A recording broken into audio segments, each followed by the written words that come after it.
Hi there guys, this is Cassandra. I'm a Riffle in Time and I'm so glad you're here. Today we are going to do a little mini deck haul. I love to just kind of share, once I get like 5 decks in, do a little update to my collection and just show you like a little haul. I think they're really cozy, fun videos to watch and I'm feeling cozy, so I thought we'd go over. I got a couple new decks into the shop. I got a Kickstarter that showed up. I have a deck that I actually did a walkthrough of. I still added here in case you're just like watching the collections. And then I think everybody got the Sistine Tarot, but that is also here. So I just thought we would flip through some decks and hang out. I think the first deck that I got in was the Cine Tarot of these, and I'm just obsessed with it. This is one of the ones that I got into the shop.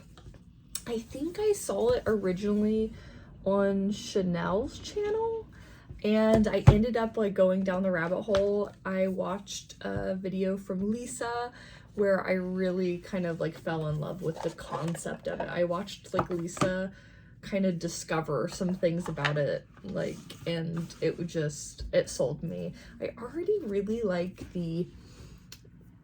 there's like a softness and like a really love the colorways.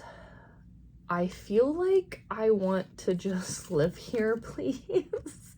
It's really just beautiful. And in perfect me fashion, I did not put these right side up for you, but you'll forgive me, I hope. I did find when I was looking to pair up this deck though, I don't have a lot of decks this kind of vibe. The softness, the art style, I just didn't have a ton of stuff that I would have paired up with it. I ended up doing the Roots and Wings Oracle, which I loved, that has that like really soft watercolory vibe. But other than that, I really realized this was definitely the first of a type. Hold on. We're gonna just grab some and, because I'm not done. Ooh, that's pretty. But this, even the more like, maybe contrasted or like deeper colors are still, again, it still feels pretty soft. And like I was getting this like magical, whimsical vibe from it. I actually, when I was doing a flip through of it on, I think I did one, maybe I did it on both of my IG and my TikTok. I can't remember, but I paired like a Bridgerton song with it just because it was giving me the vibes.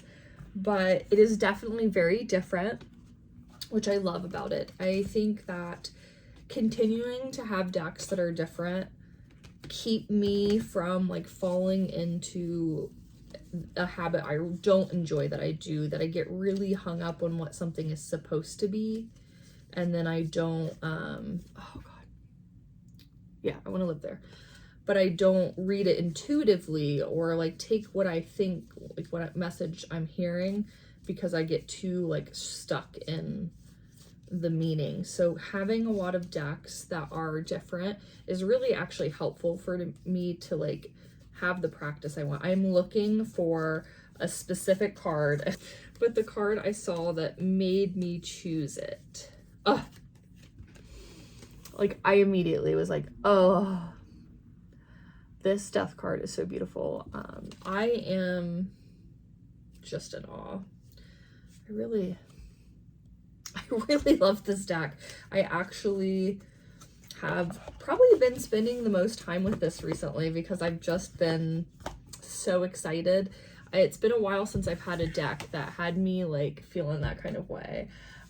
Today or yesterday, was it this morning or yesterday morning? I can't remember, but this came in the mail. This is the Kickstarter I was talking about that showed up. This is actually from a fellow tarot tuber, but I was really excited. I actually have not done my first full flip through. I thought we could take a peek together, and this way I'll just flip through the majors. it's definitely its own, like, it's one of the only type of decks like this in my collection. Like, I have nothing I would say is similar to this. So that's really cool for me.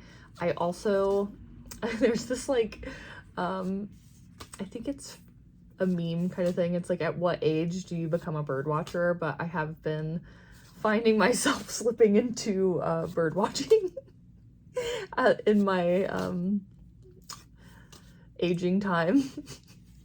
But I also, like, I run into a lot of birds on the trail, and it's really cool to see some, like, of the birds that I frequent and, like, have them paired up with, like, the tarot. That just feels really cool to me. I think we've gotten to the, okay. But yeah, this is just a really cool vibe. I'm looking for more of kind of a rounding in my collection. I talked about this in a video you're going to see soon, but I feel like I'm definitely missing in my collection, like, a whole thing. And this is really kind of highlighting that for me, and it's what I'm kind of doing to combat it. I'm trying to do a little bit of different, because I love really, like, I have a lot of a certain type of deck, and I'm trying to kind of round out my collection, so when I do need something to pair with a deck like this, you know, or that, I have it.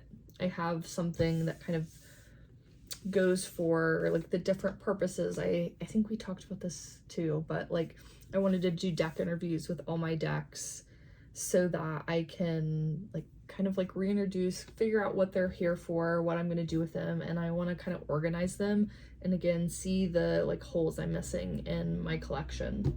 And I think I think I'm working on getting some of those, though, trying to lean into some more neutrals, some more realism, and when I do go, like, whimsical, not going, maybe, I guess, going more whimsical instead of, like, I don't know how to explain what my, like, my outgrow yourself, like, Lillifer kind of apparition vibe is, but whatever that is. I have a lot of that, and I'm trying to find, like, a cool counterbalance. This is The Anatomy of Healing. This is actually currently, I think, still funding on Kickstarter. If not, it's fully funded already, and, like, it's the Kickstarter's over. But this was another deck that I really enjoyed for that reason, that it's, like, it's got a more neutral thing going. It's a complete leaning into a different part of my collection, and I really enjoyed that. I love how, I mentioned this in the walkthrough, I won't go over too much because I did a full walkthrough, but I love how it's, like, a figure from, like, a medical journal or something, you know, and that felt really cool. I think that this does a really good job fitting into my collection, though, in a way where it does already something I love to do, which is, like, that kind of healing vibe. It's one of the bigger focuses of my practice. I know a lot of people use cards differently, and I am kind of, like, trying to cover all my bases, I guess. This is the Memento Mori. This is the other deck I got into the shop recently. This deck I've actually been trying to get in the shop, well, wanting to get in the shop since I think the first year I was open. This is one of the first decks, like, I reached out about, and I was really excited to get an email being like, hey, I know that you reached out about this a long time ago, but it's now available for wholesale if you want. And that was really cool. It was, like, perfect timing too, because I think this is going to be, it's like those moments where it's, like, divine timing. I don't know if I was ready to have this in my collection a couple years ago, where I was, again, I've just been focused on a specific thing, but I am very ready for it now. And though I have had my eye on it for a long time, I'm just really glad that it's like the strangely perfect timing card from Visions. It's just really, it came when I needed it. And also like it got here like a few days before an event that I really wanted it for. It's perfectly right before like Halloween, which I think is like a perfect timing for a deck like this. The sun's coming out to just be like, hi, I'm beautiful, look at me. But it definitely also fits that vibe of like something different for me, leaning more into the neutral, the realism. And I think it's, again, strangely perfect timing. And then last, I have here the Sistine Tarot, and this is kind of already my type. I do love a good collage deck, so this isn't a surprise that I got this deck. I don't think to anybody. I really love collage decks. I have a lot of those. That's actually been one of my focuses, and like one of the things I feel like I have maybe a little bit of oversaturation in my collection of, but I can't help it. I love a collage deck. And again, I also just, I think everybody was just so excited about it. Like I couldn't miss out on it. I think that it's also just really special to me to have decks from like people that I enjoy, like supporting other like of the kind of tarot creators out here. I've been working on getting a little bit of everybody, so then this is part of my like just like sending love and support out to, but obviously like it's also very my type of deck. So I think this is going to be a really cool deck. I think I'm going to use privately. I think since it is going to not come back, it's not going to be a deck that I share, and I want to keep it just for me. And I think that feels kind of special too, like to be adding a deck in my collection that is for just me. So I even put it in a little baggie, a little one of my Moonlit Fae bags. I actually didn't have like an intended bag for it yet, and I just randomly found this bag that used to hold a different deck, and I was like, you know what, I like it. I leave the decks that I talk about in the description below and give you some goodies of like breadcrumbs of how to find me. So I love you.